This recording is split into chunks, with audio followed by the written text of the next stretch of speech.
Sa video na to, kakain tayo ng iba't ibang authentic Central Vietnamese street food sa isa sa pinakamalaking palengke dito sa Danang, Vietnam. Maghahanap tayo ng masasarap. Okay, this time try ko with beef slice. Medyo mataba tong parte na to. Cheers. Kakaiba. And then let's have a last beautiful bite. Cheers. At maging overloaded na Vietnamese street food. O siya may ADHD. Ang dami yung ganun. Hindi siya mapakali. Ready ka na ba? Tara!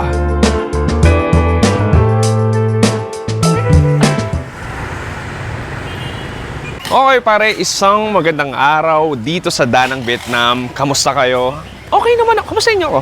Yes, I'm okay. Pops, nandito tayo sa tinatawag na Con Market. Kung last time, nandito tayo sa Backman Market, mas touristy daw yung market na yon. Etong market na to, sabi nila, mas mura, hindi lang in terms of food, pero mas mura pagdating sa bilihin, like mga raw materials, porselana, seafood, baboy, at kahit ano-ano pa, souvenirs, damit, etc. Nandito na lahat. Pero syempre, nandito tayo para sa pagkain. At maganda dito, meron din silang food court dito na mas malaki at sinasabi nilang mas mura daw compared sa ibang palengke sa buong Danang, Vietnam. Chocon or Con Market is one of the oldest and largest traditional markets sa buong Danang, Vietnam. Na-establish pa ito noong taong 1940. Nag-i-span ito na 3 floors with over 2,000 stalls. At mas kilala sila para sa bustling hub for both budget shopping at authentic local street food. Sinasabi nila this is the largest and most traditional public market sa buong Danang. And excited na ako. Ano ba yung na-expect ko? Kundi kumain at kumain. Kaya kayo nandito, di ba? Oh, anong kinakain mo ngayon? Pancit Canton, ininit na adobo kagabi. Di ko alam kung tama ako. Anyway, Pops, magkaroon tayo ng unang food trip dito sa Danang. Sarah!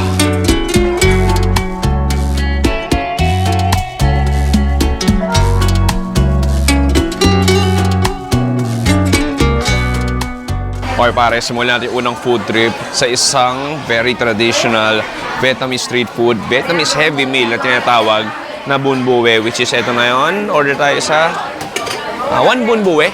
So syempre, rice noodles on the way. Ayan, vermicelli noodles. And then lalagyan, ito pork skin I think. So mixed to, may halong beef, may halong pork. And then, ito yung beef. And then, syempre, lalagyan ng sabaw.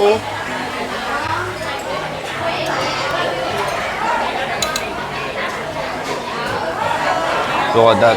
Grabe. Sobrang solid ng sabaw. Ang kapal. And then, some spring onions. And then, boom, that's it. Okay, Pops. It's time to eat our first food dito sa Con Market. Bun Bue. Sikat na sikat to sa Saigon. May ilan din sa Hanoi pero interesting na makatry dito mismo sa Danang. Sige, sabaw muna tayo. So basically, spicy beef noodle soup siya. So may nakita ko dito meatballs, may slices ng baka, may pork din to, I believe. Sige, kuha tayo sabaw. Kuha tayo sabaw. Cheers! Oh wow, sarap. Para siyang, alam mo, parang papuntang nilagang baka. Ang sarap. May lemongrass yun kahit konti for sure. Spicy, not enough pare. Alam kong anghang nalalasahan. Gawin ko timplahan ko. Lagyan ko ng konting patis, suka. Ito parang suka. Yan yung pinakasuka niya. Lagyan natin ng chili garlic. And then, lagyan na natin ng gulay natin of course. Then, let's give it a mix. Haluin natin.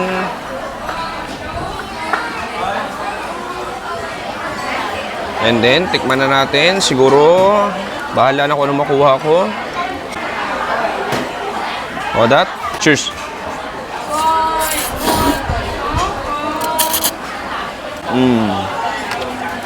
Sarap. Pork skin yun. And then, karna natin din, sobrang lambot syempre. Hindi ko alam anong klaseng parte to. Hindi ko alam kung tuwalya ba to or what. Tikman natin.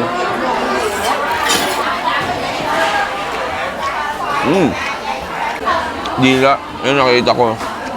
Dila na baka. Ang simple lang yan. It's just really heartwarming. Okay, this time try ko with beef slice. Medyo mataba tong parte na to. Cheers. Em ơi ăn bò em. Dạ ăn bò chị. Panalo.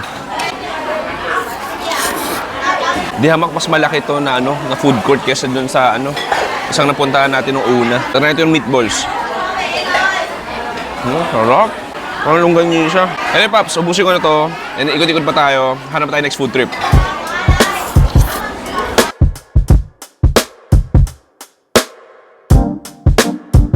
Okay, Pops. Next in order ko, tinatawag na banbyo. So, makikita mo dito si Mommy. Ako mag-assemble siya. Kumuha ng parang thick rice wrapper or rice noodle. And then, ito yung parang sausage, fish cake or what. And then, gugupit-gupitin siya. And then, may sauce tayo dito, parang patis. And then, di ko alam kung ano nilagay. Feel ko peanuts. Oh yeah, yun na yun. And then, may gulay tayo syempre. Thank you, banbyo. So, lalagyan ng kanin. And then, itlog. Lagyan ng itlog. And then, boom, nilagay na dito yung pinaka-pork natin. Extra gulay. Uy, extra gulay ulit. Siyempre, another kind of gulay. Lalagyan pa ng extra patis. Come on.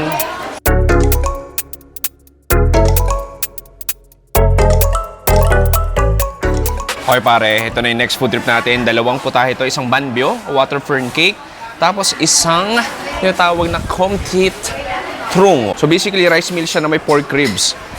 Sige, tikman muna natin tong banbyo. So ito, ang dami niyang ganap. So makikita mo, may fermented sausage, rice dumpling, ito fried shallots, I think, fish cake.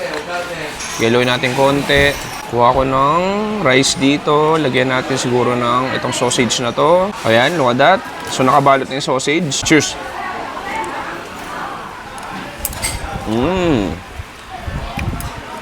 Okay. Sabi ka, ba? Masim-masim. Mukha siyang fermented na longganisa. And then, basically, syempre yung base niya, patis na matamis. Fried shallots sa katulong din. Ito yun, and then this one, sobrang madulas na siya. Chewy and soft. Parang safa lang din pagkakaiba. Yung hugis niya flat. Alam mo anong kulang dyan? Lagyan natin ng chili. Itong chili jam nila.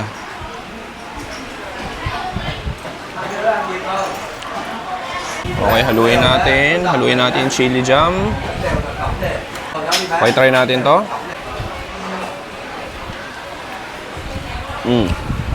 Sarap. Sarap yung chili jam nila. Manamis-namis. Spiciness, wala gaano. Okay ito parang merienda. Try ko na itong rice meal nila. So ito pork rib siya. May itlog tayo dito na nadurog na yung egg yolk, sayang. Kuha tayo ng karne na may katigasan. Kuha tayo ng kanin. Okay, look at that.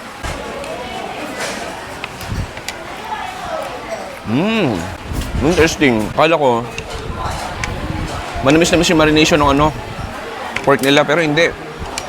Wala po nakakain ganito sa Saigon. Sobrang siya, sobrang peppery niya.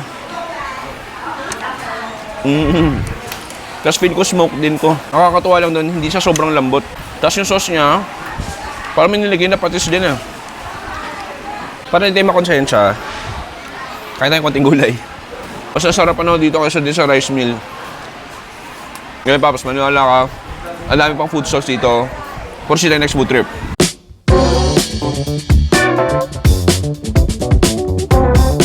Các bạn ăn không? Ngồi bàn cái này đi. Qua đây ngồi đi ăn gì? Ngồi đi về đâu?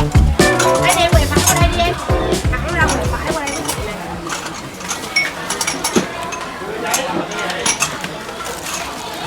Thank you. Okay, Pops, next food trip natin tinatawag na Ban Trang Thit Yo. So basically, isa rice wrap na merong boiled pork belly and didip mo sa bagoong o Vietnamese fermented shrimp o fermented fish sauce. So, 2 layers ng wrapper yung gagawin natin. So, pakita ko sa inyo. And si Kuya kanina pa, ginaguide niya, tinuturuan niya ako. Ito, para siyang dry, ayun, tuyo na rice wrapper. And then next, kukuha ka nitong parang wet. Ayun, tinuturuan niya na ako. Okay. Ang galing ngayon dumidikit na. Okay, come on. Ganun, so ididikit mo lang pala siya. Tapos yun, pwede ka kumuha ng pork belly. Lagay mo dito. Pwede mo lagyan ng halo-halong gulay. Ito, siguro lettuce. Hindi ko alam kung mangga ba to or what. Lagay na rin natin. Rolyo mo siya. Diba? Para kang may activity. Irorolyo mo siya. Đâu rồi ráp vô đâu nhắm nữa đâu. And then, ididip mo na dito sa parang spicy bagoong nila. Bên đó thì kêu không hai đứa ơi. Then, tikman natin. Cheers. Sao cưng vậy trời. Hai đứa ăn không em? Wow. Grabe. Sarap. Lasa ng bagong na to. Yung mga bagong isda sa probinsya. Pang-alat siya, may pungent flavor siya. Alam niyo yung parang konting lansa na ano, na lasa. Ăn gì rồi chị gọi thêm về cho. And then, manamis na miss siya na konting spicy rin. And then this one, dalawang texture na saan mo. Yung malutong, Không em. natuyo na rice wrapper. And then yung basang-basa, na chewy na rice wrapper. Tapos syempre protein mo, yung boiled pork. Yun na yun, wala siyang lasa gano. Kaya, try pa natin isa. Yung dinikit ko. Galing yun, no? Parang technology. Lagay tayo ng pork belly. Lagay tayo ng cucumber para maiba. Mangga ata ito eh, mangga. Tapos, syempre, extra gulay. Tapos this time, alam mo, haluan ko na extra chili. Para mas manghang. Ito. And then, halu-haluin natin. Ito na yung pangahalo ko. Para mas umanghang. Cheers! Oh, sarap ng anghang. Grabe. Ang simple nito. Ang galing din kasi para may activity ka. Parang nagsasamgyup. Quay paper with pork or rice noodle. Ang sarap ng dagdag na cucumber. Sana magang hiyaw. Ang saya, ang sarap, grabe. Ang boring niya tignan pero ang sarap niya. Pork belly, goes here, mangga, tapos gulay, irolyo natin. And then let's have a last beautiful bite. Cheers.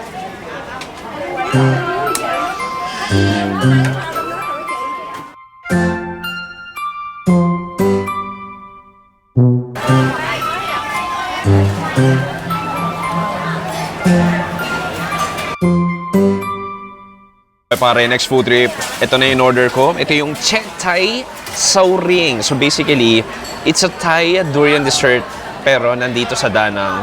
So Vietnamese na siya dahil napunta na siya dito. Anyway, Paps, makikita mo, parang siyang version ng halo-halo. Pero pinaka-prutas mo dito sa durian, tapos may mga karne ng langka. So makikita mo, parang may mga jelly rin siya. Ito yung pinaka-durian, pare. Sige, isukop natin yung durian sa gatas para hindi siya masyado pungent. May mga parang ano rin siya, jelly. Sige, kuha tayo. Ito, langka ito eh. Ang galing. So, nawala na yung durian. Naging ano na siya, parte na siya ng gatas. Nakakatuwa lang dito, sobrang close namin lahat. Magkakalapit kami literal. Okay, cheers.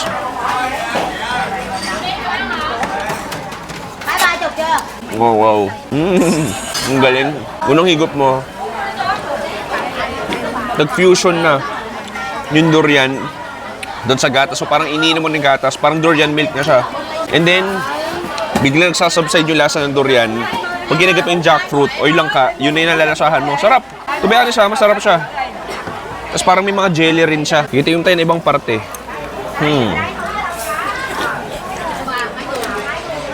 Grabe. Grabe yung lasa talaga ng durian. Pero yun, nawawala siya bigla eh. Pero may mga jelly rin siya. Hindi ko alam kung ano to square na to. Okay. Bula naman. Pero alam mo, I'm not a durian fan, pero this will do, pare. This will do. May longgan.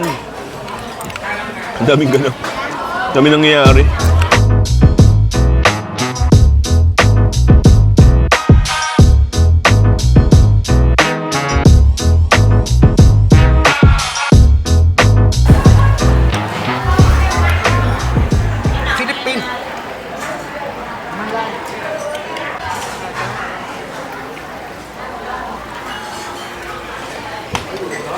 Thank you. Food trip. May nakita din parang mini karinderya. Sobrang daming ulam. May manok, may baboy, may isda, Pero lahat sila, I observe, lahat sila savory dishes, lahat sila may sauces, ibang klase.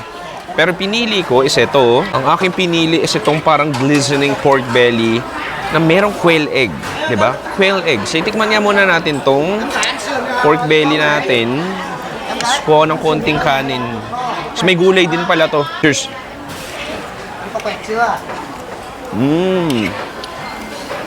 Harap. Cơm em. Chơi, cơm bữa này. Parang Taiwanese dish. Hai đứa. Ngồi lên đi. Yung pork belly niya, prinito muna to eh. Qua cái thùng rác này. Sure ball. Cơm đấy. Tapos parang siya may star anise flavor.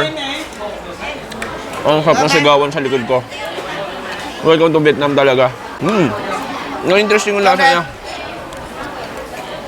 Malat-alat. May bagoong din. May bagoong din to. Try natin to. Anh chị, cơm anh chị. Parang quail egg. Bên này dành lấy ít tiền lại đó. Em trai, ngồi đây này, ăn đi cho luôn cha. Quail egg nga. Đấy, qua đây ngồi ăn đi Ang cho cute tốt. naman. Ngồi đây ăn cơm ăn bánh cho qua cho nào. Parang biro kumakain ng quail egg. Cơm em. Quail egg nga ba to? Trai, cơm anh trai. Ay, hindi to quail egg. Parang bahay guya. Có một người chị. Oo, ang biro makakain ng quail egg, parang biro makakain ng bahay guya, tsaka baboy sa isang putahe. Kaya with gulay. Mura lang din to. So, 68 pesos lang. Một sườn bún qua một thịt kho tôm trứng. Bigyan ko ng konting chili jam. Cheers. Bà làm.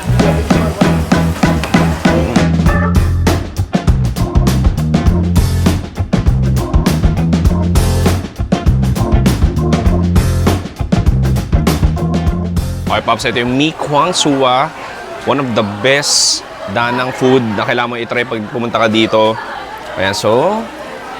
Okay, syempre ito muna yung gulay. Syempre, akala ko yun ako. Ito na yun.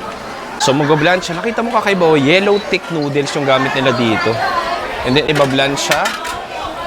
Ayan. And then, bubuhos sa bowl. Itlog, naglagay. Chicken, hipon. And then, ito yung parang pinaka-base niya. Parang siyang chicken soup. Ito yung pinaka-base niya, parang chicken, pork soup na hindi mo masabi. Parang adobo yung dating all, apritada. Uy, ano to? What's that? Jelly? Jelly. Jelly. Ang weird. May jelly siya. Lalagyan ng extra sabaw pa. Bukod pa doon may sabaw pang isa. And then, some toppings. And then, para siyang may cracker na ilalagay. Grabe, ang daming ganap. And then, another one. Hindi ko alam mga pinaglalagay. Ang dami. Come on. Thank you. Okay, pare. Look at this. Meron tayo ditong Mi Quang. So, hindi talaga ito nag-originate dito sa Danang. Pero nag-originate to sa tinatawag nilang ano nga ba?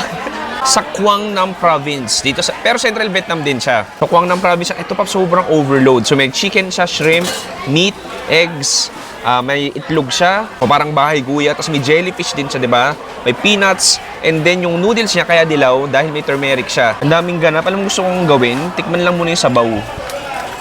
Cheers. Oh, wow. Oh, it's very light kasi sa in-expect ko. In-expect ko parang sasapakin ako ng lasa, pero hindi, ang light lang. Pero ang galing kasi lasang-lasa mo yung hipon, lasang-lasa mo rin yung pork. Infuse silang dalawa, like 50-50 sila, walang labis, walang kulang. Galing. Sige, gawin natin. Timplahan na natin. Yan na ng konting gulay. Lagyan natin ng konting chili jam. Konti pero ang dami nun. And then some citrus. And then, haluin na natin. Haluin na natin. Sabi niya, dagdagan ko ba daw ng chili? Sige, hindi niya alam, nadagdagan ko na. Ay, nalagyan ko na. Pero sige, sabi niya lagyan pa rin natin extra. Mas masarap daw if meron. Sabi, ang daming ganap. May cracker, may hipon, may jellyfish. Bukod dyan, may hard-boiled egg pa. Bukod doon sa isang itlog, which is ito. Tignan natin, cheers. Okay, mga take. Alam mo, parang pho din eh. Oo, alam mo, parang feel ko kumain ng pho. Tapos yung noodles niya, parang vermicelli lang din. Parang sapa lang din. Pagkaiba nga, dilaw. Pero sa lasa, walang pinagkaiba. Gandang addition na sweet chili, paste. Try ko nga tong cracker na to. Oh, so fun. Ganda lang itong beef belly. Ito. Try natin yung jellyfish. Sige, tikman natin itong malaking slab na manok. Dạ, số 2 ra. Ang maganda dito, yung mismo manok may marination na. Đang ngồi đi em, có menu nè, ngồi đây đi ăn cũng ngon ngồi quá. May lasa na siya. Qua chợ cũng kêu gọi quá. Ngồi nó đi. Larbi noodles na to. Para siya may ADHD. Ang dami ang ganun, hindi siya mapakali. Ang dami may ingredients sa para tong napaginipan ko lang kagabi. Tapos sabi, lagay mo to, lagay ka ng jellyfish, lagay ka ng cracker, lagay ka ng hipon, lagay ka ng baboy, ng manok. Parang pinagtripan lang pero it works well pare. Dynamics of flavors. This is what I love about Vietnam. The creativity, the ingredients, hindi tipid. How cheap it is. Parang ito, lapang 100 pesos to. Ano mo? Ang dami ko na nakagat. Pero ang dami pa rin walan, Jo. Ito pork.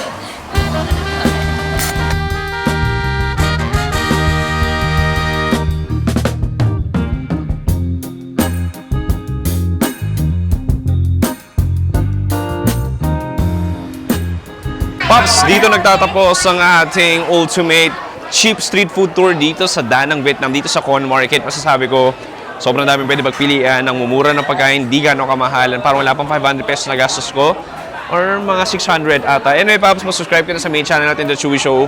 At dito sa second channel natin, mag-subscribe na sa main channel natin dito sa Chewy Show. Nalilito na rin ako. At sa second channel natin, The Chewy Show, ako si Chewy dito sa Da Nang, Vietnam. Sabi, stay safe. Good night and goodbye. Bang! Yeah, boy. How are you? Have you eaten na? Ano oras mo ito pinapanood? 11? 12? 13? Forever and ever? Promise? Promise.